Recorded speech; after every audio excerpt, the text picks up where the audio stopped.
안녕하세요. 칸막이가 쭉 쳐졌네요. 자, 오늘은 교재 98쪽입니다. 중개사무소의 개설 등록.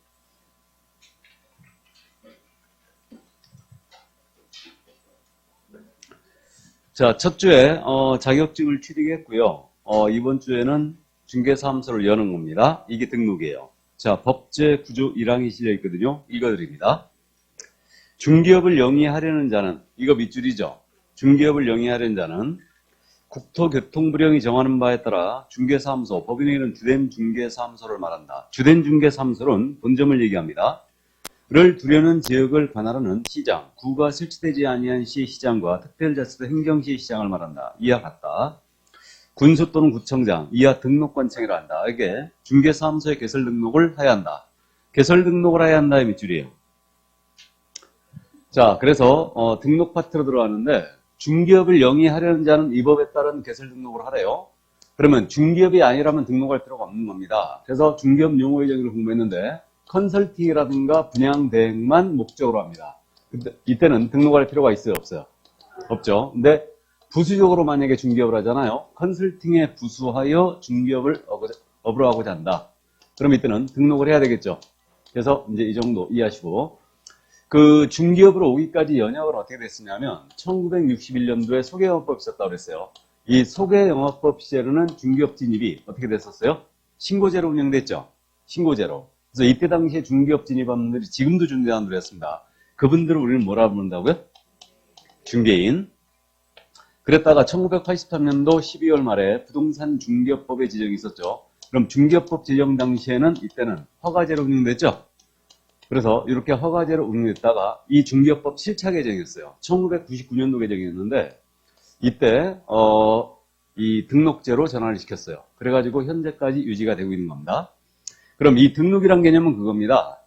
일정한 사실관계나 법률관계를 행정관청에 비치되는 장부에다가 기재하는 행위, 기재자체를 등록이라 하는데 영업허가입니다. 그냥 그렇게 이해하시면 되고요. 자, 그러면 이제 등록 여기까지 이해를 해두시고 그러면 등록 신청자로 들어갑니다. 거기 그 교재 99쪽에 등록의 성격이 나와 있는데 이건 다음 순환 때 다루기로 합니다. 넘어갑니다. 등록 신청자부터 나오기 시작하는데 자, 법제 구조 제2항이 실려 있거든요. 읽어드립니다. 공인중개사 소속공사를 제외한다 또는 법인이 아닌 자는 제1항에 따라 중개사무소에 개설 등록을 신청할 수 없다. 지금 이 조문 생각보다 잘 내고 있거든요. 그러면 개인의 경우는 공소증이 있어야 된다는 얘기죠. 그럼 법인은 일정 요건을 갖춰야 등록을 신청할 수 있어요. 그러니까 공인중개사 또는 법인이 아닌 자는 중개사무소에 개설 등록을 신청할 수 없습니다. 그래서 뭐 이거 크게 어려운 점이 없어요. 근데 문제는 이 부분이에요. 소속공사를 제외한다고 되어 있거든요. 그럼 이게 무슨 말이냐? 이게 우리 오늘 공부하는데 우리의 소속공사는요. 이중소속이라는 게 전면 금지되어 있어요. 그럼 이중소속은 뭐냐면 중개사무소 이름과 양다리 걸치는 거죠. 이거 안 된다는 얘기예요. 그러면 소속공사는 지금 현재 중개사무소에 근무하고 있는 거죠. 그러니까 이자는 소속공사는 중개사무소에 개설 등록을 신청할 수 없습니다. 그래서 이 그 뜻이에요. 그러니까 소공사를 제외한다는 말은 소속공사는 등록을 신청할 수 없습니다. 그 점 이해해 두시고요. 그 다음에 변호사 자격증이 있는 자거든요. 변호사 자격증이 있는 자, 공사 자격증이 없대요. 등록할 수 있을까요? 없을까요? 없겠죠. 그래서 변호사일지라도 공인중개사의 자격증이 없다면 등록할 수 없습니다. 가볍게 이해해 두시고요. 자, 그러면 거기까지 등록 신청자에 대한 내용 이 정도 이해해 두시고요. 자, 그러면 교재 순서에 따라서 계속 갑니다.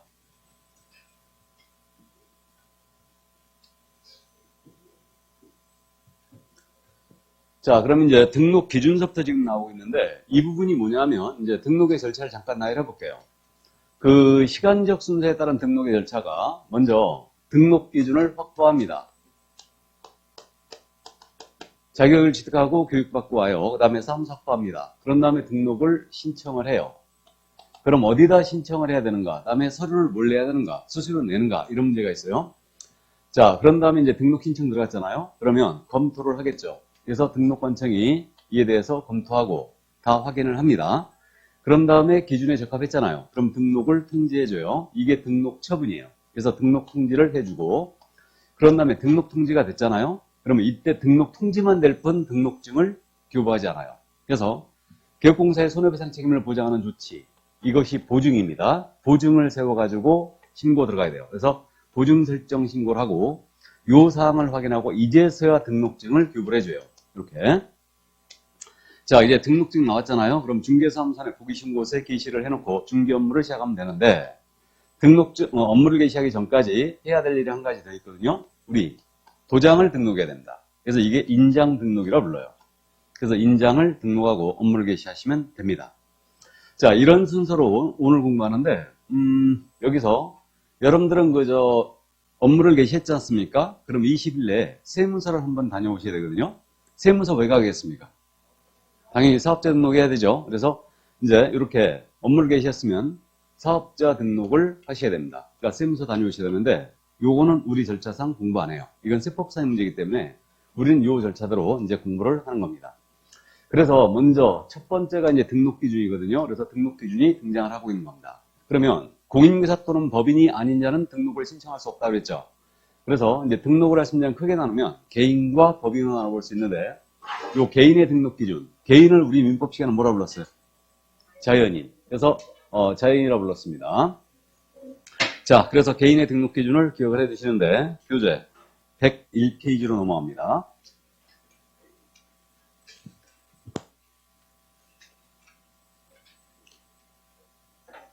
어? 99, 101, 102페이지구나. 자, 102페이지. 공인중개사의 등록 기준 그랬거든요. 그러면 개인의 경우는 자격을 먼저 취득하라고 그랬죠. 그러니까 공사자격증을 취득할 것. 이게 첫 번째. 그 다음에 우리 교재 실무교육을 받으라고 되어 있죠. 그 다음에 이제 중개사무소로 확보를 하시래요. 해 놓는 겁니다. 그리고 등록을 못하는 사유가 있어요. 이게 결격 사유입니다. 그래서 여기에 해당하지 않아야 되죠. 그래서 이게 개인의 등록 기준이에요. 크게 어려운 점이 없는데, 이 뒤에 숨어있는 내용들을 우리는 기억해야 되는데, 자연인의 경우는 자격증이 꼭 있어야 됩니다. 그래서 이제 미리 말씀드렸는데, 변호사일지라도 공사자격증이 없으면 등록할 수 있다, 없다? 없다. 그거 알고 있고요. 그 정도만 이해하시면 되고, 이제 실무교육에 대한 내용이거든요. 그래서 이 실무교육은, 중개 실무에 나가기 전에 받는 교육이다 해서 실무교육이라고 부르는데, 저는 이걸 사전교육이라고 불렀어요. 그래서 이 교육제도에 대해서 다시 이제 공부를 하긴 하는데, 요 실무교육은 지금 현재 실시권자가 누구냐면요. 시도지사예요.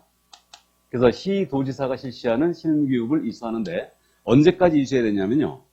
등록 신청 전이에요. 등록 신청 전 1년 내 실무교육을 이수해야 된다. 등록 신청 전 1년이다. 그래서 지금 실무교육이 한창 되어 왔고요. 지금도 현재도 진행 중입니다. 그러니까 합격자 발표가 나면 실무교육을 아주 이제 한창 진행하죠. 그러니까 우리가 미리 가서 교육을 받고 온다는 얘기죠. 그래서 현재 협회에서 위탁 시행을 하고 있거든요. 그리고 부동산 관련학과 개설된 대학이나 전문대학, 여기서도 위탁 시행을 하고 있어요. 현재 교육비는 얼마나 하겠습니까? 13만 원. 그래서 현재 13만 원이고요. 4일 가서 교육받습니다. 그래서 집합교육할 때는 지금 4일 교육을 했는데 지금 온라인 교육을 거의 하고 있어요. 그래서 코로나이기 때문에 지금 이 집합교육을 자제를 하고 있고, 뭐 10일간인가 받으면 된대요. 10일간 28시간을 받는 거예요. 그래갖고 하루 맥시멈으로 지금 교육을 받을 수 있는 게 8시간. 그래서 인터넷상으로 지금 현재 교육이 진행되고 있습니다. 그래서 요 실무교육이 등록 신청 전 1년 내 이수를 해야 되는 그런 기본 요건입니다. 근데 내가 중개업을 영위하다가 폐업신고를 할 수 있죠. 폐업신고하고 1년 내 재등록을 하는 거예요. 1년 내 재등록을 한다면 이때는 실무교육을 면제해요. 이때는. 왜 그러냐면 실무교육 내용이 법률 지식을 기르고 중개 및 경영실무라든가 직업윤리를 내용을 해요. 그렇기 때문에 단기간 내 재등록 시에는 면제를 해주는 겁니다. 예. 자, 그래서 가서 이제 실무교육을 받으면 실무교육 수료증 받습니다. 이거를. 자, 그럼 실무교육에 대한 내용은 여기까지만 이해를 해두시고요. 이제 중개사무소 확보하래요. 그럼 이 중개사무소에 대한 내용은 미리 확보를 해 놓는 거예요. 확보 계획으로 들어가는 거 없습니다. 물론. 미리 중개사무소를 임차를 해놓고 들어가는 거예요. 등록 신청을. 그럼 중개사무소 설치 기준에 대한 내용을 살펴보는데, 이 중개사무소에 대한 자세한 내용은 다음 주 공부예요. 근데 오늘 설치 기준에 대한 내용은 다 볼 겁니다. 그럼 현재 우리 법에 중개사무설치 기준이 어떻게 되냐면요. 건축물 대장에 기재가 된 건물에 확보하래요. 건축물 대장에 기재가 돼 있어야 됩니다. 이게 원칙이에요. 그리고 소유, 전세, 임대차, 사용대차의 방법으로 사용권을 확보를 해야 합니다. 그래서 이렇게 중개사무소 건축물 대장에 기재된 건물에 사용권이 있는 건물을 확보하라는 얘기예요. 다만 건축물 대장에 기재가 안 돼 있지만 준공을 받은 건물에는 예외적으로 설치할 수 있습니다. 그래서 이게 지금 우리 법에 있는 중개사무소 설치 기준이에요. 그럼 우리는 해석에 의존하 지금 따져보는데, 자, 그럼 중개사무소 설치 기준, 건축물 대장에 기재가 돼 있어야 되는데, 다만 준공이 떨어진 건물엔 예외적으로 설치할 수 있다. 그리고 이 부분 잠깐 부연 설명합니다. 이거는 그동안 불법행위 자행했던 것을 양성화시켜 준 거예요. 그러니까 준공받은 건물에는 건축물 대장에 기재가 안 돼 있을지라도 설치할 수 있어요. 그래서 이게 아파트 단지거든요. 그래가지고 101동, 102동, 그 다음에 상가동이 준공이 떨어졌어요. 이렇게 떨어졌는데 토지도 준공이 안 떨어진 거예요. 토지 준공이 안 떨어져가지고 건축물 대장이 작성이 아직 안 된 겁니다. 그러니까 건축물 대장에 기재된 건물에 확보하라 이렇게 지금 해놨었거든요. 근데 이게 추가된 건데 이렇게 해놓다 보니까 불법행위들이 자꾸 자행되는 거죠. 그럼 지금 건물 준공이 떨어졌으니까 여기 입주를 시작했어요. 그럼 우리가 입주단지라고 그러거든요. 이런 단지를. 그럼 입주단지는 거래가 굉장히 활발하겠죠. 들어갈 사람 들어가고 세를 놓을 사람 세를 놓고 팔 사람 팔 거예요. 그러면 이거 입주 양사를 해야 되는데 여기 상가동에다가 사무소를 설치하고 중개업을 하면 좋잖아요.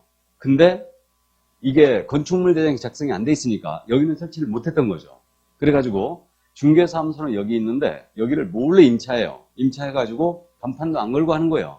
그럼 이렇게 하면 어떻게 되느냐? 다음 주 궁금하는데 등록장소, 외의장소에다가 중개업을 영위할 수 있는 장소를 새로 확보했죠. 그럼 이것이 이중사무소예요. 그럼 이중사무소는 등록 취소할 수 있습니다. 그리고 1년 이하의 또는 1,000만 원의 벌금이에요. 이런 행위를 해요. 또 여기 사무소 확보 못한 사람은 여기다 파라솔 놓고 중개업을 하는 겁니다.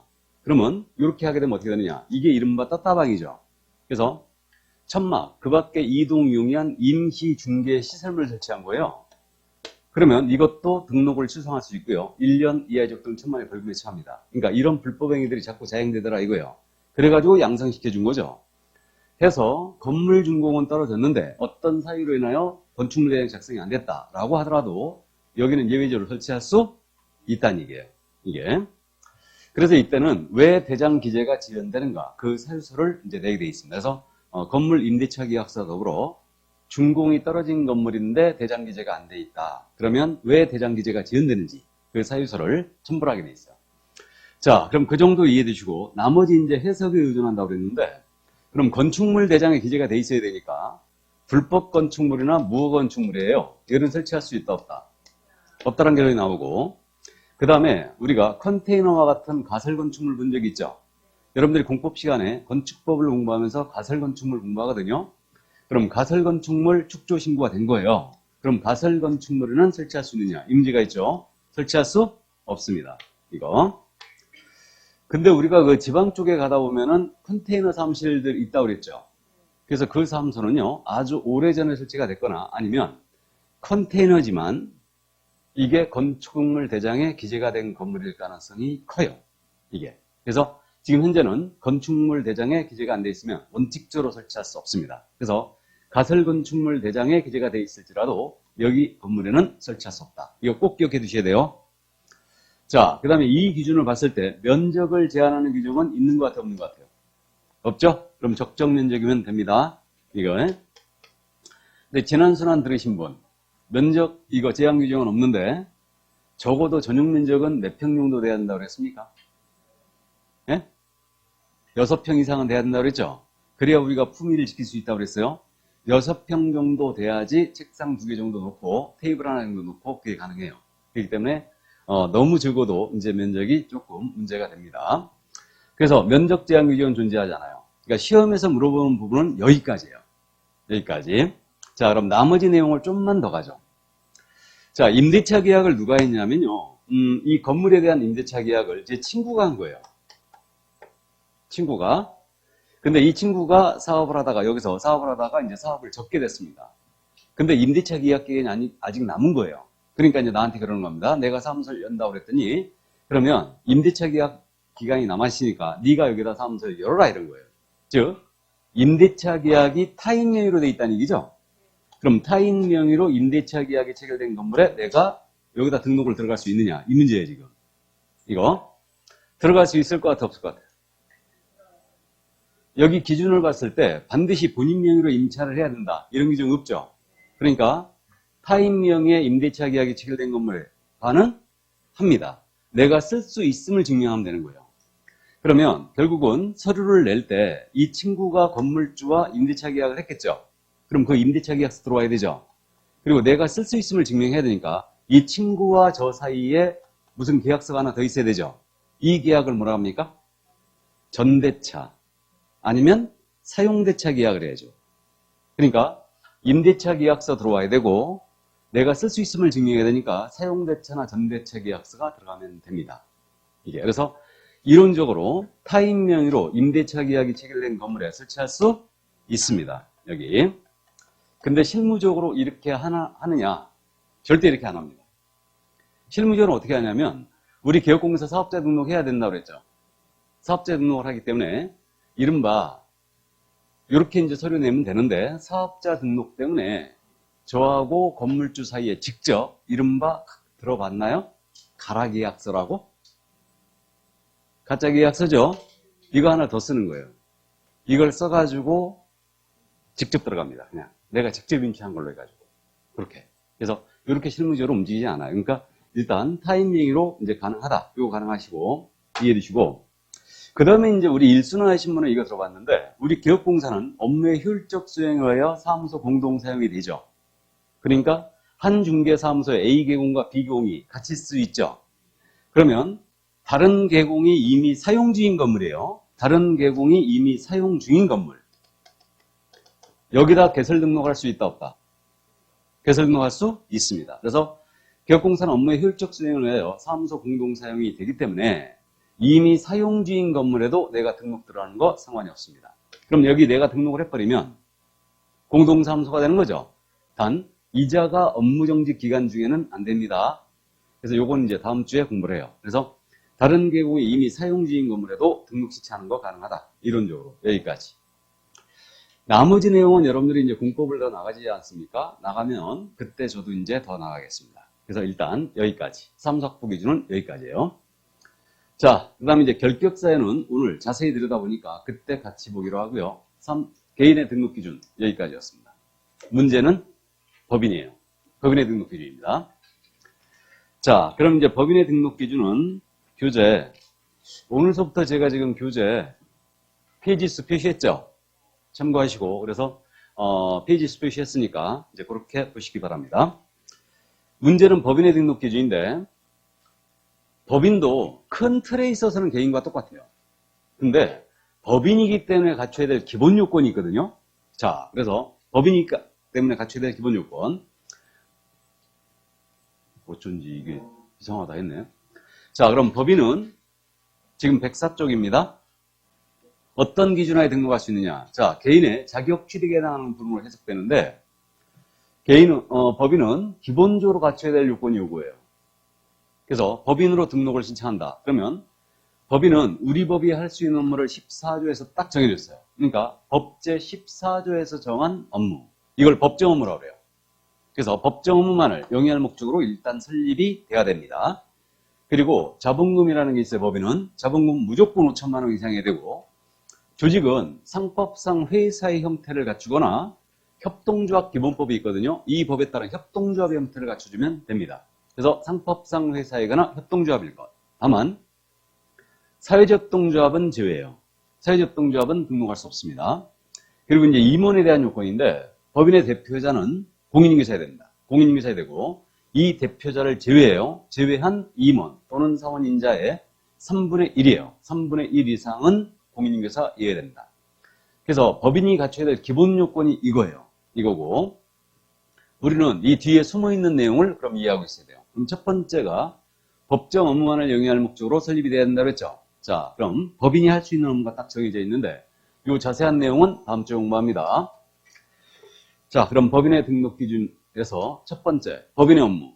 우리 법 제14조가 정해졌는데 법인은 토탈 7가지 업무만 할 수 있어요. 토탈 7가지 업무. 그래서 이 내용은 지금 교재 106쪽에 있죠.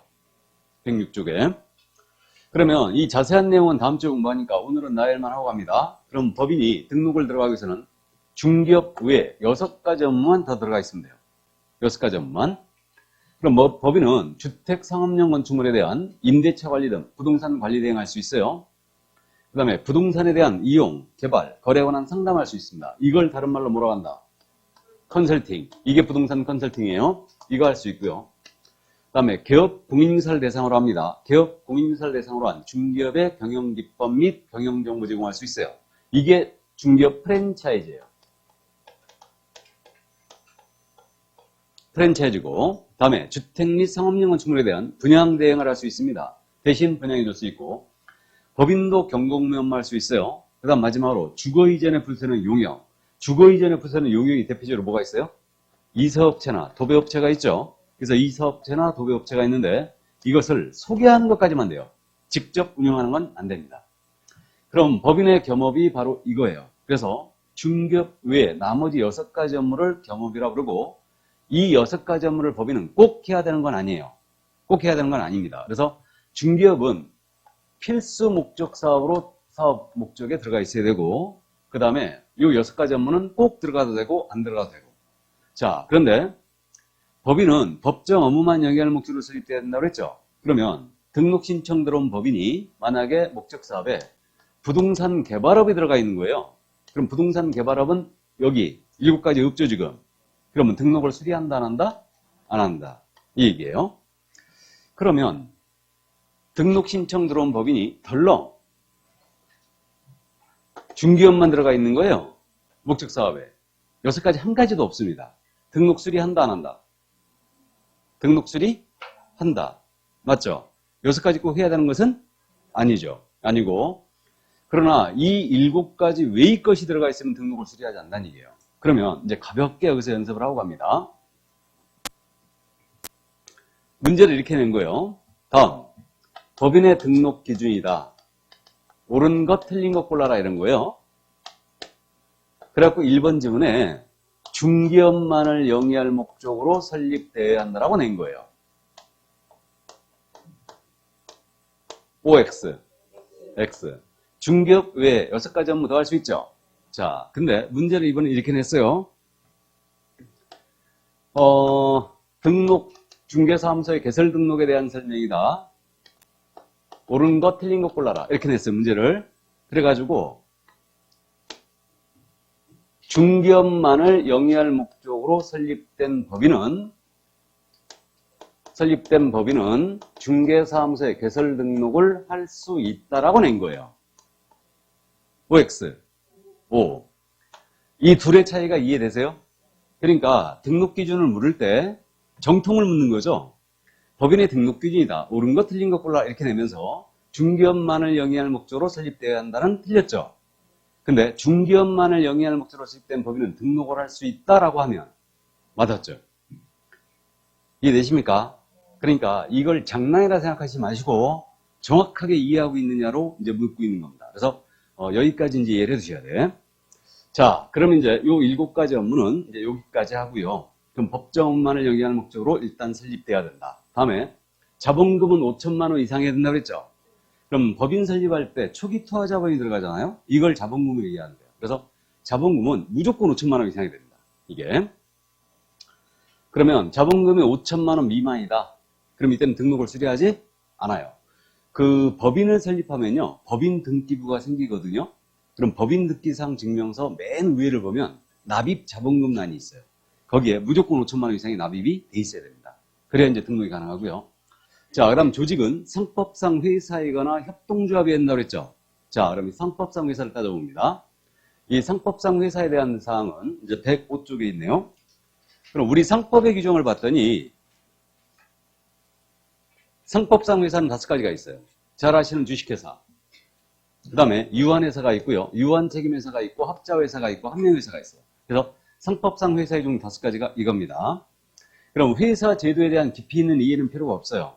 그래서 우리는 어디까지 이해하고 있어야 되냐면 이렇게 하면 돼요. 중개법인을 상법상 회사로 하는 경우에는 상법상 회사라는 경우는 반드시 주식회사이어야 한다. OX. X죠. 합자회사로 하든 한명회사로 하든 상관이 없죠. 예, 그래서 상법상 회사이면 되고 반드시 주식회사일 필요는 없다. 그거만 주의하면 돼요. 근데 회사 제도에 대한 이제 참고로 말씀드립니다. 주식회사는 주주들로 구성되는 회사라고 이해하시면 돼요. 유한회사는 유한책임사원들로 구성되는 회사예요. 자, 그럼 이제 사원이란 표현이 등장했는데 법에서 사원이란 표현은 지난주에 잠깐 언급했죠, 제가. 직원을 얘기하는 거다, 투자자를 얘기하는 거다? 투자자를 얘기하는 거예요. 그러면 사원이란 표현은 투자자를 얘기하고 이 투자자인 자가 회사 채무에 대하여 유한 책임을 진다는 뜻이에요. 그럼 유한 책임이 뭐냐면 자신이 투자한 금액을 한도로 회사 채무에 대한 책임을 지는 거예요. 이게 바로 유한 책임입니다. 그러니까 예를 들어서 이게 유한회사인데 이 유한회사에 제가 여기다 1억을 투자했어요. 근데 이 회사가 은행으로부터 금 20억을 빌렸거든요. 20억을 빌리고 이걸 못 갚은 상태에서 망해버린 거예요. 그럼 나는 투자한 금액 일단 날리는 거죠. 날리는 건데 내 개인 재산 가지고 요 은행에 못 갚은 20억을 책임을 진다 안 진다? 안 진다. 이게 유한 책임이에요. 투자한 금액을 한도로 회사 채무에 대한 책임을 지는 거. 이걸 유한 책임이라 합니다. 그래서 이들로 구성된 회사가 유한회사, 유한책임회사예요. 이게. 그럼 주식회사 주주도 투자자가 맞죠? 그럼 사원 맞아요? 사원이 맞는데 주주도 유한책임을 지는지 아니겠습니까? 내가 주식회사에 주식을 샀는데 그 회사 망해버렸어요. 그럼 난 주식 산 금액 날리는 거죠. 투자한 금액 날리는 거고 개인재산 책임져요, 안 져요? 안 져요. 그러니까 주식회사의 주주나 유한책임사원이나 같은 표현이에요. 말만 틀릴 뿐 같은 표현입니다, 이거. 그래서 우리 상법은 주식회사는 대규모를 예상했었어요, 당초에. 유한회사는 소규모를 예상했습니다. 그 다음에 유한책임회사는 최근에 도입된 건데 이거는 가족들끼리 쬐끄만 회사 운영하잖아요. 그럼 이걸로 가라 하고 이제 유한책임회사라는 게 도입이 돼 있죠. 그래서 가족들끼리 만약에 간해수공으로 조그맣게 회사를 운영한다. 그럼 유한책임 이 회사로 가고 이걸 대대손손 물릴 수 있어요. 굉장히 폐쇄성을 띠는 회사입니다. 이 회사는. 그래서 일단은 유한책임회사가 그런 회사고요.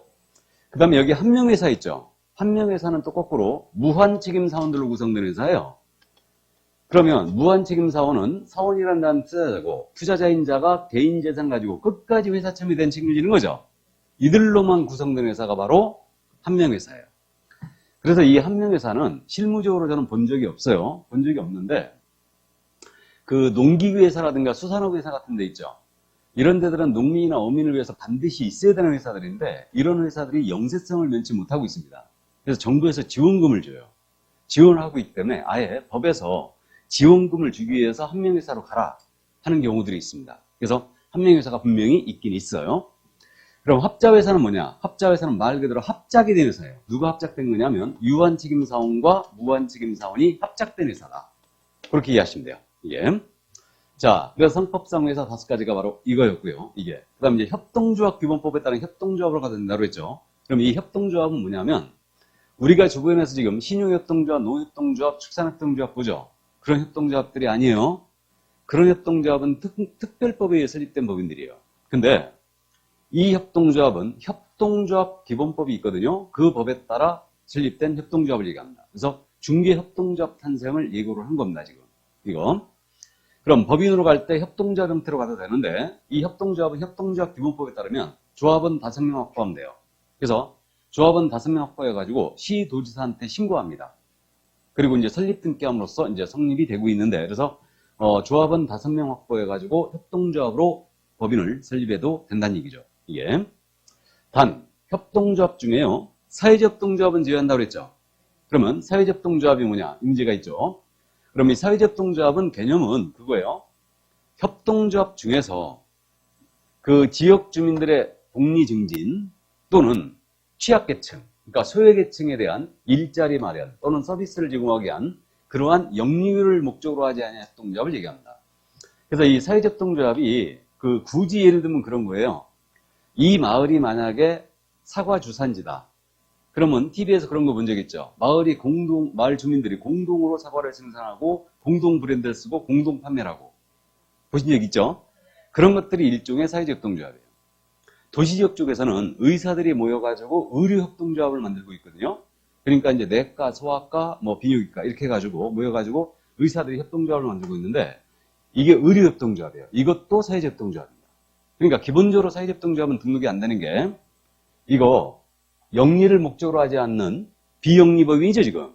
그러니까 사회협동조합은 비영리법인이기 때문에 여기는 등록이 안 되는 겁니다. 그래서 이것을 주의해야 돼요.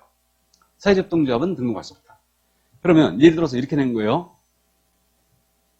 자본금 5천만 원 이상인 사회적 협동조합은 중개사무소에 개설 등록을 할 수 있다라고 낸 거예요. OX. X죠 이거. 그러니까 이런 걸 놓치고 오면 절대 안 됩니다. 그렇기 때문에 자본금이 얼마가 됐든지 간에 사회적 협동조합은 비영리법이기 때문에 등록할 수 없습니다. 그래서 이 점을 주의하면 되고요. 그럼 법인으로 갈 때 상법상 회사이거나 협동조합이거나 이렇게 하면 돼요. 근데 실물을 봤을 때 만약에 중개사무소 들어가려고 그랬는데 간판이 협동조합으로 돼 있는 거예요. 그럼 여러분들이 멈칫하지 않겠어요? 그죠? 협동조합은 기본적으로 조합원들의 권익 향상을 위한 단체죠. 그럼 나는 이거 조합원이 아니니까 뭔가 피해를 받을 것 같아요. 그러니까 익숙치 않습니다. 어쨌든 그래도 중개법인을 협동조합으로 갈 수는 있습니다. 자, 그러면 이제 요거 협동조합까지 다 봤고요. 그럼 이제 임원에 대한 요건이 있는데 대표자는 반드시 공인중개사야 됩니다. 대표자가 공인중개사 아니면 등록을 안 받아줘요. 대표자는 공인중개사야 되고 대표자를 제외한다고요? 포함한다고요? 제외. 이거 주의해야 됩니다. 우리는. 그리고 조심해야 되니까 대표자를 제외를 하고 대표자를 빼고 그 법인의 임원 사원인자의 3분의 1 이상이 공인중개사야 된다고 그랬죠? 자, 그럼 임원 사원에 대해서 알아봐야 되죠. 여기 상법상 회사 5가지가 있습니다. 이 5가지에 임원들이 계시는데 임원이 누구냐를 따져봐야 되죠. 자, 먼저 주식회사 이사라는 분 계시죠? 임원 분명해요. 분명히 맞고요. 다음에 감사라는 분이 계시거든요. 이분도 임원이에요. 그러니까 주식회사와 유한회사는 이사, 감사가 있는데 이들이 바로 임원이다. 이들이 임원이고요. 그 다음에 여기 유한책임회사는요. 상법에 이사 대신 업무집행자를 둔다 그랬어요. 업무집행자를 둔다. 그럼 업무집행자가 누구? 임원이죠, 바로. 이사와 동격인자예요. 그러니까 우리 법에서 얘기하는 이사라는 분, 임원이라는 분은 이사, 감사 또는 업무집행자를 얘기합니다. 이들이 바로 임원이에요. 이들이. 그 다음에 임원 또는 사원 그랬죠. 임원 또는 사원 그랬는데 역시 우리 법에도 등장하는 사원이라는 표현은 직원은 아니다. 그러면 여기 사원은 유한책임사원이 있고 무한책임사원이 있는데 누굴 얘기하는 거냐? 무한책임사원을 얘기합니다. 왜 그러냐면요. 상법 규정이 이렇게 돼 있어요. 무한책임사원은 회사 업무 집행의 권리와 의무가 있다 그랬어요. 그러면 합자나 한명회사에서 회사 업무 집행 권한인자가 누구라고요? 무한책임사원이에요. 그래서 이 무한책임사원들은 이사와 동격인자입니다. 그렇기 때문에 이자가 업무 집행 권한이 있고 이들은 이사들처럼 법인 등기부에 모두 등기돼요. 다. 그렇기 때문에 우리 법에서 얘기하는 사원이라는 표현은 합자나 한명회사의 무한책임사원들을 얘기하는 겁니다. 그렇게만 기억하면 돼요. 이게. 그 다음 협동조합도 여기 이사와 감사가 있죠. 그러니까 이분들이 임원이에요. 자, 그럼 이제 정리됐죠? 그럼 이사, 감사의 3분의 1 이상이 공인중개사야 돼요. 그럼 이게 무슨 얘기냐? 자, 유한회사로 중개법인 설립한 거예요. 유한회사로 중개법인 설립하면 대표자를 빼고 이사, 감사인자의 3분의 1 이상이 공인중개사야 된다는 얘기죠. 만약에 합자회사로 중개법인 설립했잖아요. 그럼 이때는 대표자를 빼고 무한책임사원이에요. 무한책임사원의 3분의 1 이상이 공인중개사야 된다는 뜻이에요. 맞습니까? 자, 그럼 이제 숫자 연습도 하고 가야 되죠. 대표자를 빼고 이 법인에 임원이 만약에 3명이 있다. 그럼 이 중에 최소한 공인중개사 몇 명이어야 돼요? 1명은 있어야 되죠. 그럼 나머지 2명은 공인중개사가 아니어도 상관없습니다. 이건 투자자를 받아도 좋다 이 얘기죠. 이 얘기고 만약에 4명이 있다면 최소한 공인중개사 몇 명이어야 돼요? 2명은 있어야 되죠. 3분의 1 이상이니까. 그럼 7명이 있다면 3명은 있어야 되죠. 3명. 그러니까 사람을 쪼갤 수 없으니까 어쨌든 3명은 있어야 됩니다. 이게. 지금 수업 시간에 제가 물어보는 게 바로 기출 알딸딸한 지문들이라는 걸 이해를 하시게 될 겁니다. 이런 것들이 이제 바로 시험 지문들이에요. 그러니까 그렇게 이제 잘 이해를 해 두시고요. 자, 그래서 이제 임원에 대한 요건을 봤는데, 기억을 그럼 이렇게 합니다. 여러분들이 이제 엄청난 숫자를 공부하게 되는데, 우리는 법인 설립할 때, 임원 사원인자의 3명 중에 1명은 공인인사야 돼요. 다시, 임원 사원 중에 대표자 빼는 거죠. 대표자 빼고 3명 중에 1명은 공인인사야 된다. 맞습니까? 예, 거기까지 기억합니다. 여담입니다. 누가 질문을 올렸는데, 이렇게 올렸어. 법인을 1인으로 설립하는 거 가능하다면서 물는 거예요. 법인을 혼자 설립하는 거 가능합니까? 라고 그러니까 가능하다. 네, 그랬지. 그러면 내가 부동산에 해갖고 투자를 해갖고 좀 땄다. 그러면 자격증 딸 자신은 없고 법인 설립해갖고 중개업을 하고자 하는데 그러면 내가 임원으로 취임한다. 그럼 대표자를 1명 고용해야 되죠. 내가 취임하면 그럼 대표자는 공인인사해야 되죠. 이자는 공인인사해야 돼요. 자, 그럼 이렇게 2인으로 구성된 법인 설립이 됩니까? 라는 거예요. 될까 안 될까요? 안 된다. 왜 안 돼요? 그렇죠. 3분의 1이 안 되죠? 그러니까 여기 임원 중에 1명은 공인인사로 또 고용을 해야 된다는 결론이 나오지. 맞습니까? 이렇게 되는 거예요. 그러니까 중개법인으로 간다. 근데 내가 자격증이 없다. 그럼 자격증이 있다면 혼자 설립해도 돼요. 혼자 설립하고 본인이 대표이사 하면 되는 거죠. 그렇게 하면 되는데 본인이 자격증이 없다. 그러면 최소한 몇 명 돼야 됩니까? 3명은 돼야 되지. 맞죠? 본인이 취임을 안 한다면은 임원으로 취임을 안 한다면은 1인만으로 가능하죠. 공인인사 1명만 고용하고 자기가 직원으로 가는 거지. 그럼 돼요. 그죠? 근데 그 자존심 때문에 직원으로 가겠습니까? 설립한 사람이? 그죠? 이렇게 하면 돼. 그러면 어떻게 하면 되냐면요. 이게 여담이라고 그랬어요. 공인인사 고용해갖고 법인 설립하는 거야. 1명으로. 그리고 본인은 이사를 안 하는 거지. 우리가 여기서 얘기하는 이사는 등기 이사를 얘기하는 거예요. 법인에 등기된 등기의 이사. 근데 등기가 안 된 이사들 많이 있죠. 보신 적 있죠? 우리가 일반적으로 임원 그러면요. 이사 그러면 이제 임원이라고 그러거든요. 근데 등기 이사가 있고 미등기 이사가 있지. 무슨 말인지 아셔요? 그러니까 내가 직원이라지만 명함은 그렇지. 이사로 파갖고 다니면 되지. 맞죠? 우리가 실무에서 이사라고 명함 파갖고 다니시는 분은요. 실무 경력이 기본적으로 5년 이상이에요. 5년 이상이고 중개사무소를 운영한 경험이 있는 분들을 통상 이사라고 해요. 실무에서 그렇게 부릅니다. 어쨌든 자 여기까지 중개법인의 기본 요건을 이제 다 봤습니다. 나머지 요건은 개인과 똑같아요. 그래서 나머지 요건은 개인과 똑같은데 그럼 나머지 요건 잠깐 보고 갑니다. 그 나머지 요건은 실무교육을 받으라고 그랬죠. 실무교육. 그러니까 실무교육을 받는데 이 실무교육은 법인은 누가 받아야 되느냐. 일단 법인 자체가 받을 수 없으니까 대표자는 꼭 받아야 되겠죠. 대표자는 실무교육 받아야 되고 이때 주의할 점은 임원 사원인자 전체가 실무교육과에서 바꿔야 돼요. 그러면 여기서 주의할 점은 자격증이 있든 없든 임원 사원 타이틀을 걸고 있으면 무조건 실무교육 받아야 된다는 얘기죠. 이 얘기예요. 그럼 지금 집합교육을 안 하고는 있지만 부동산 투자해갖고 내가 조금 땄다. 임원으로 취임한다. 그럼 가서 교육받고 와야 되죠. 이게 집합교육할 때 하루에 몇 시간 한다고 그랬어요? 7시간. 그럼 아무것도 모르는데 하루 종일 7시간 앉아있는다. 이런 환장할 일이 없는 거죠, 이거. 그죠? 어쨌든 그래서 자격증이 없는 임원사원도 모두 실무교육을 받아야 된다. 이 점을 주의하면 돼요. 자, 그럼 여기서 진짜로 이해하고 있느냐 또 한번 짚고 넘어가야죠. 우리 합자회사 같은 경우에는 유한책임사원이 있고 무한책임사원이 있다고 그랬죠. 그래서 이름을 합자회사라고 부른다 그랬어요. 합작이 됐기 때문에. 그러면 이때 실무교육 받아야 되죠. 합자회사로 중개법인 설립하는 거 지금. 그럼 실무교육 받아야 되는데 둘 다 받아야 된다? 아니다. 무한책임사원만 받으면 된다. 예? 둘 다? 내가 무한에만 동그라미 쳐놨잖아 이거. 그러니까 아직 이해 못하고 계시는 거야. 우리 법에서 사원이라는 표현은 누굴 얘기한다고요? 무한책임사원.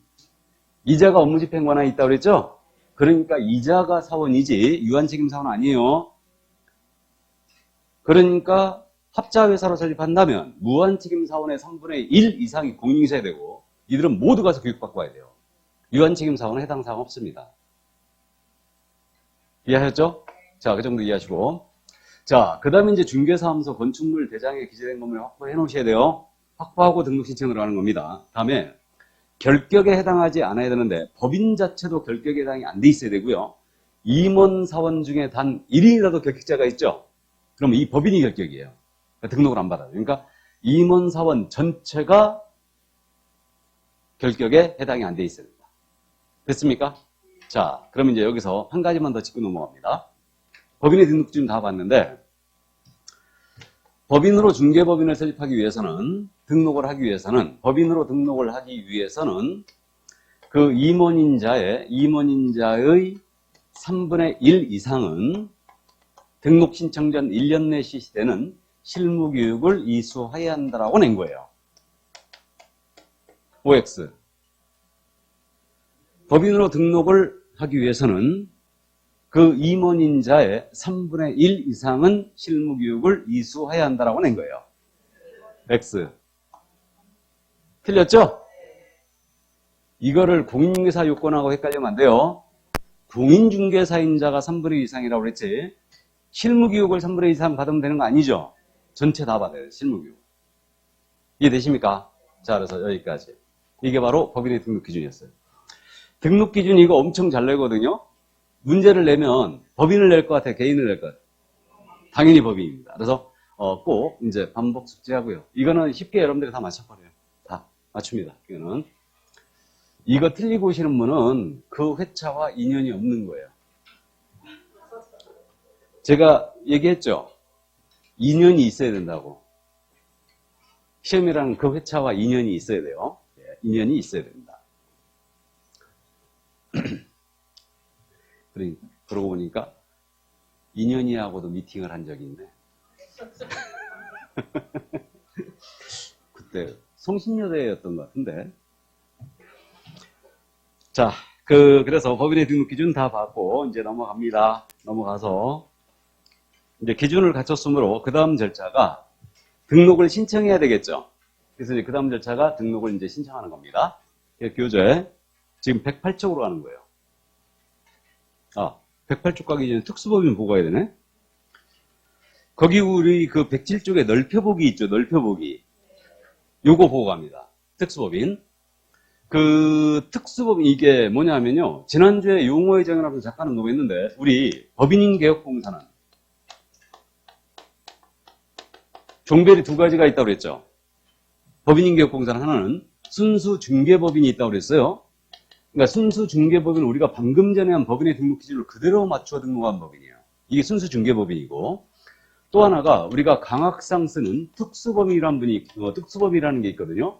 이건 우리가 강의할 때만 쓰는 표현이에요.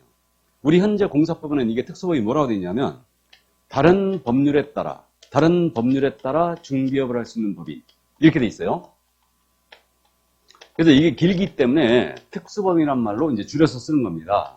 그러니까 시험에서는요, 특수법인에 대해 묻고자 할 때는 다음 중 다른 법률에 따라 중개업을 할 수 있는 법인에 대한 설명이다. 옳은 것, 틀린 것 골라 이렇게 물어봐요. 그러면 이게 이제 특수법인이라는 걸 이해해 두시는데, 그래서 현재 특수법인의 종류는 일단 4가지가 있습니다. 그래서 크게 나누면 지역협동조합과 산림조합이 있고요. 산업단지관리기관과 한국자산관리공사가 있어요. 그래서 4가지가 지금 특수법인이 인정되고 있는데 그 지역농협 있지 않습니까? 이게 단위농협이에요. 그래서 우리 시골 가면은 단위농협들 있죠. 이게 지역농협이에요. 그 다음에 산림조합법에 따른 산림조합이 있는데 이 산림조합은 중앙에도 특수법인이고 지역산림조합도 특수법인이에요. 근데 여기 농협동조합 중앙에 있죠. 협동조합 중앙에는 특수법인이 아닙니다. 그래서 이렇게 돼 있고요. 그 다음에 이제 산업단지관리기관과 한국자산관리공사가 있는데 이들은 우리가 상식적으로 보기에 고유목적 사업들이 있죠. 그러니까 고유목적 사업을 수행하다 보니까 중개업이 필요했어요. 그래가지고 중개업을 허용을 하는데 우리 공인사법이 허용한 게 아니고 얘네 설립근거법이 다 있거든요. 설립근거법에서 직접 중개업을 허용했어요. 그럼 왜 허용했냐면 농협의 예를 들면요. 그 지역농협이라는 데는 그 농민들을 위한 단체죠. 그러니까 농민들에 대해서 대출도 하고 종자 개량이라든가 여러 가지 농업 활동에 도움을 주는 단체입니다. 그러면 농민하고 굉장히 친할 거예요. 근데 이 농민이 이제 그러는 겁니다. 내가 나이 먹어서 더 이상 농사를 못 짓겠다. 그러니까 내 농지를 팔고 싶다. 그러면 농지를 살 사람이 있으면 좀 소개를 해달라 그러겠죠. 그러니까 이게 중개업이 필요했던 거예요.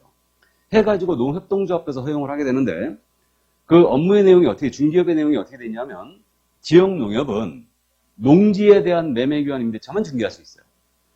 여기 산림조합은 산림조합이기 때문에 임목이나 임야에 대한 매매대차만 중개할 수 있고요.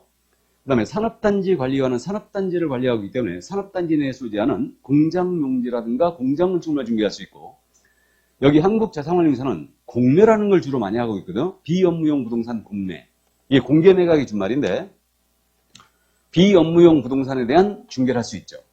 그래서 특수법인이 중개업을 할 수 있지만 중개대상물 전체를 중개할 수 있는 건 아니라는 얘기죠. 물건이 정해져 있어요. 자, 그럼 이제 여기서 우리가 등록을 오늘 공부하고 있습니다. 그럼 얘네들도 등록을 해야지만 중개업을 모두 할 수 있느냐? 이 문제가 있어요. 원칙론의 입장에서 접근한다면 얘네들 등록해야 될까 안 해야 될까요? 등록해야 되겠죠. 이게 대원칙이에요. 중개업을 하고자 할 땐 등록하라고 했으니까. 근데 안 해도 되는 법인이 더 많아요. 이 세 개의 법인의 등록을 요구하지 않아요. 이거는.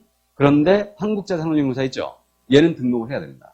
왜 이런 결과가 됐냐면 농협에 예를 들면 노협동조합법에 이렇게 되어 있습니다. 지역노협동조합은 부동산 농지에 대한 매매기간 임대차 중개할 수 있다라고 해놓고 이 경우에 공인인사법 제9조 등록 규정을 배제한다 그랬어요. 그러니까 여기 얘네는 노협동조합에서 중개업을 할 수 있다 해놓고 등록도 필요 없다고 직접 규정을 두고 있는 거예요 지금. 그래서 이 세 개의 법은 같은 규정이기 때문에 모두 등록이 필요 없습니다. 근데 한국자산관리공사는 어떻게 되어 있냐면 한국자산관리공사는 법인의 비업무용 부동산 중개할 수 있다라고 해놓고 더 이상 아무 얘기 안 해버린 거예요. 그래가지고 얘는 등록해야 되는 사태가 벌어진 겁니다. 그러면 자산관리공사는 이거 법인이 분명히 맞죠? 그럼 우리가 방금 전에 법인의 등록 기준을 봤는데 얘는 등록을 해야지만 중개업을 할 수가 있고요. 그럼 법인의 등록 기준을 맞추라 한다면 얘 등록할 수 있어요 없어요? 없죠. 법인의 등록 기준 첫 번째가 법정 업무만을 영위할 목적으로 설립된다고 그랬죠. 그래갖고 7가지. 그 다음에 대표자는 공인사야 된다고 그랬죠. 그 다음에 대표자를 위한 임원 사원인자의 3분의 1 이상은 공인사야 되죠. 이거 맞추러 간다면 얘 등록 못한다는 얘기가 돼요. 그래서 여기서부터 이제 우리 법에 특별 규정을 두고 있는 거예요. 그래서 이 부분을 꼭 기억을 해 두셔야 된다. 이거는 시험 볼 때마다 거의 물어봐요. 이거는. 그러면 다른 법률에 따라 중개업을 할 수 있는 법인은 등록을 하더라도 법인의 등록 기준을 적용한다 안 한다? 안 한다. 이게 첫 번째 특례. 그러면 특수법인의 대표자는 공인사 아니어도 되죠. 자본금 5천만 원 이상의 필요도 없죠. 임원 중에 공인사 한 명도 없어도 됩니다. 실무교육 받을 필요 있어요 없어요? 없어요. 등록 기준을 배제했어요. 이게 첫 번째 특례. 두 번째 특례가 아직 우리 이거 공부 안 했는데 법인은요 지점을 둘 수 있어요. 우린 지점을 뭐라고 부른다? 분사무소라고 불러요. 분사무소의 소장님을 누구라고 그러냐면 책임자라 부르거든요. 이때 우리 중개법인의 분사무소의 책임자는 공인중개사에 의해야 한다는 요건이 있어요. 이 요건을 적용하지 않아요. 이게 두 번째 특례. 특수법인의 대표자는 공사 아니어도 되죠. 임원 중에 공사 한 명도 없어도 되죠. 근데 분사무소의 책임자만 공인사에 한다면 모양새가 이상하니까 배제했어요. 이게 두 번째 특례. 세 번째, 특수법인도 중개업을 할 때는요, 보증을 무조건 설정해야 됩니다. 이건 의뢰인 보주칙 때문에. 그럼 보증을 세워야 되는데, 특수법인 보증 설정, 이 중에 지역농협을 받았어요. 원래 법인은 보증 설정 금액이 2억 이상이거든요. 원래 2억 이상인데, 지역농협은 받았습니다. 얼마로? 1,000만 원 이상만 설정하면 돼요. 이게. 그래서 지금 현재, 그럼 나머지 한국자산관리공사가 중개업을 하고자 합니다. 보증 설정해야 되죠. 얼마 이상이겠어요? 2억 이상이겠죠. 법인이니까.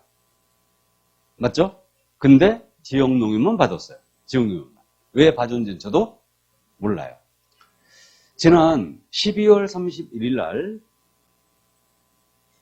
우리 공인인사법 개정안이 통과됐거든요. 그래서 공인인사법 시행령과 시행규칙이 개정됐는데 12월 31일 날 그 중에 개정된 것 중에 하나가 보증 설정 금액이에요. 이게 2배로 올립니다. 2배로 올렸는데 여러분들하고는 관계가 없어요. 왜냐하면 개정은 했는데 이걸 시행을 2023년도에 하겠대요. 2023년도에. 그러면 내가 내년 2023년까지 공부할 거다라고 생각하시면 참고를 해두시고, 지금 지역은 얼마라고요? 1,000만 원 이상이에요. 그래갖고 어쨌든 이제 이걸 2배로 개정안이 바뀌었는데 우리와는 관련이 없어요. 그래서 그대로 이제 1,000만 원으로 기억하고 합니다. 관계되는 곳에서 더 언급하겠습니다. 그러니까 법인의 등록 기준을 배제한다는 거 여기를 이제 기억해 두시고요. 나머지는 이제 해석상의 문제이기 때문에 이거는 이제 차츰차츰 하시면 돼요. 나머지 묻지도 않아요. 시험에서는요, 지역 농협 외에는 아예 묻지도 않습니다. 여기는. 그러면 여기서 이제 정리하면, 지역 농협은 등록 기준을 적용한다, 안 한다? 안 한다. 지역 농협은 등록해야 돼요, 안 해야 돼요? 중개업을 할 때 등록 필요 없죠? 하더라도 등록 기준을 적용하지 않습니다. 이걸 기억해 두시고. 자, 그래서 특수법인에 대한 내용을 전부 다 보고 갑니다. 이제 여기서. 자, 그럼 넘어갑니다. 이제 기준을 확보했으니까 등록 신청 들어가야 되죠? 108쪽. 그러면 어디다 등록을 신청해야 되느냐 이 문제가 있었는데, 이거는 이제 우리가 구조 1항에서 읽어봤어요. 중개사무소를 두려는 지역을 관할하는 시장, 군수, 구청장한테 한다고 그랬죠. 그러니까 중개사무소 소재지 시군 구청장이 우리 등록 관할입니다. 그래서 이 자를 앞으로 뭐라고 할 거냐, 등록 관청이라고 할 거예요. 여기서 등록을 해주는 거니까. 중개사무소 소재지죠. 그러면 등록 신청하는 공인중개사의 주소지가 절대 아니더라. 주소지가 아닙니다. 중개사무소 소재지다. 만약에 우리 시험 지문에서 신청인의 주소지가 떴잖아요. 이 지문 무조건 틀렸어요. 처음부터 끝까지 단 한 번도 안 나와요. 그렇기 때문에 중개사무소 소재지 관할 시장, 군수, 구청장이다. 이렇게 됩니다. 그럼 여기서 등록관청 잠깐 연습하고 합니다. 등록관청을. 인천광역시 서구의 중개사무소를 놓거든요. 그럼 등록관청 어디예요? 서구청장. 문제 없죠? 자, 경기도 김포시의 중개사무소를 놓았어요. 등록관청 어디예요? 김포시장. 문제 없죠? 김포시장이고. 자, 이제 고양시 일산 동구가 있죠. 이제 문제가 생겼죠. 이제 등록관청이 고양시장이냐 일산 동구청장이냐 이 문제가 생겼는데, 이때는 누구냐면 일산 동구청장이에요. 우리는 구청장이 있으면 무조건 구청장이 등록관청입니다. 구청장이 있으면. 그러면 이렇게 고양시처럼 말이에요. 특별시나 광역시가 아닌데 구를 둔 시들이 있죠. 이걸 공법 시간에 대도시라고 한 거였어요. 대도시. 50만 이상의 시. 맞죠? 대도시라고 해요. 그럼 이렇게 일반 시임에도 구를 둔 시들이 우리 경기도에 6개 있어요. 고양시가 구가 있고요. 성남시 아시죠? 분당구 구가 있고, 그 다음에 수원시도 구가 있어요. 팔달구, 권성구. 그 다음에 안양시에도 구가 있죠. 만안구, 동안구. 안산시에도 구가 있죠. 상록구 이런 데들. 그 다음에 또 구가 있는 데들이 용인시 있죠. 용인시. 용인시 수지구. 여기가 바로 이제 그 시임에도 불구하고 구를 둔 지역이고, 충청도 쪽에는 청주시와 천안시가 구가 있어요. 그다음에 전라도 쪽에는 전주시가 유일하게 구가 있고, 창원시 쪽이 이제 경사 쪽에는 창원시가 구가 있고 포항시가 구가 있어요. 그럼 지금 말씀드린 청주시장, 천안시장, 고양시장, 저기 안양시장, 이분들 모두 등록관청이 아니에요. 등록관청이 아니에요. 거기 구청장들의 등록관청이에요. 이해되십니까? 그리고 초창기에는 이런 것도 물어봤었어요. 초창기에는. 근데 이제 지금은 안 물어보는데 이건 정당합니다. 예를 들어서 그 안양시 동안구에 만약에 중개사무소를 둔 경우에는 안양시장이 등록관청이다. OX. X예요. 동안 구청장이에요. 맞습니까? 이 정도. 자, 그럼 등록관청을 연습을 해봤고요. 이제 등록 신청할 때 서류 내야 되겠죠? 자, 그럼 서류를 봅니다. 이거는 서류는 여러분들이 이제 참고를 해 두시는데, 등록 기준 서류를 내는 겁니다. 등록 기준 서류를. 그럼 중개사무소 개설록 신청서에다가 첨부할 서면이, 우리 등록 기준이 지금 실무교육을 받으라고 그랬죠. 실무교육. 그럼 실무교육 수료증4번 들어와야 되겠죠. 그래서 실무교육 수료증4번 들어와야 됩니다. 다만 실무교육을 위탁받은 기관이 전자적 방법으로 확인하도록 조치를 해놨잖아요. 그럼 이때는 제출하지 않아요. 그러니까 등록관청이 직접 전자적 방법으로 확인이 된다. 이자는 실무교육 받았다고. 그러면 이제 협회에서 만약에 온라인을 시켜놨다면 이때는 이걸 안 내도 됩니다. 원칙 내야 돼요. 이거 내야 되고, 그 다음에 건축물 대장이제 건물에 사무사과라고 했죠? 그럼 사무사과 증명서로 들어와야 되겠죠? 임대차 계약서 들어와야 돼요. 이거 들어와야 되고요. 그리고 공인인계사, 자연인에는 공사액증이 있어야 된다고 했죠? 그럼 자격증 사본을 내느냐? 내지 않습니다. 이 자격증 사본은 안 내는 이유가 등록한 측에 직접 시도의사에게 확인 요청 들어가요. 이 자격증 발급됐는지. 그러니까 자격증 사본 내지 않습니다. 그럼 법인의 경우는 법인 등기상 증명서를 내느냐? 법인 등기상 증명서라고 있다고 그랬죠? 이거 법인 등기상 증명서도 내지 않습니다. 이것도 직접 다 확인 들어가요. 그래서 우리 과목 전체를 통틀었을 때 법인 등기상 증명서 내는 경우 없습니다. 모두 직접 다 확인 들어가요.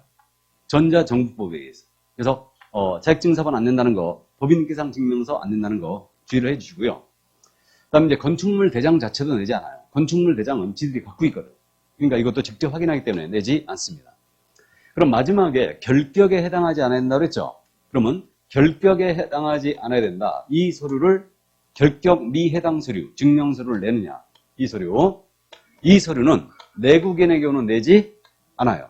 이거는 결격이 그럼 뭐냐면 대표적인 게 결격이 전과사실이에요. 이게 이제 결격인데 그러면 전과사실은 신원조회가 된다는 얘기죠 지금. 그래서 가족관계 등록을 관장하는 시구 읍면장한테 내국인의 경우는 직접 다 확인 들어가요. 그러니까 이거는 내지 않습니다. 근데 본적재 직접 확인이 안 되는 자는 내야 되겠죠. 그 자가 누구냐? 그 자가 외국인이에요. 외국인은 본인이 직접 결격에 해당하지 아니함을 증명서를 제출을 해야 됩니다. 외국인. 그래서 이제 이 정도 이해하시고. 그럼 등록 기준 다 해결했거든요. 자격을 취득할 것, 자격증 사본 안 낸다고 그랬고. 실무교육 받으라고 했으니까 실무수료증 사본 원칙 내고. 그 다음에 사무사과라고 했으니까 사무사과 증명서를 냈고. 그 다음에 결격에 해당하지 아니함을 증명서로 내국인에게 내지 않고 외국인은 낸다. 맞죠? 이렇게 돼 있는데. 근데 등록 기준에 없는 서류 한 가지 냅니다. 그게 뭐냐? 바로 여권용 사진이에요. 사진 한 장 내셔야 돼요. 이 사진은 왜 내냐면요. 등록증에다 붙여줘요.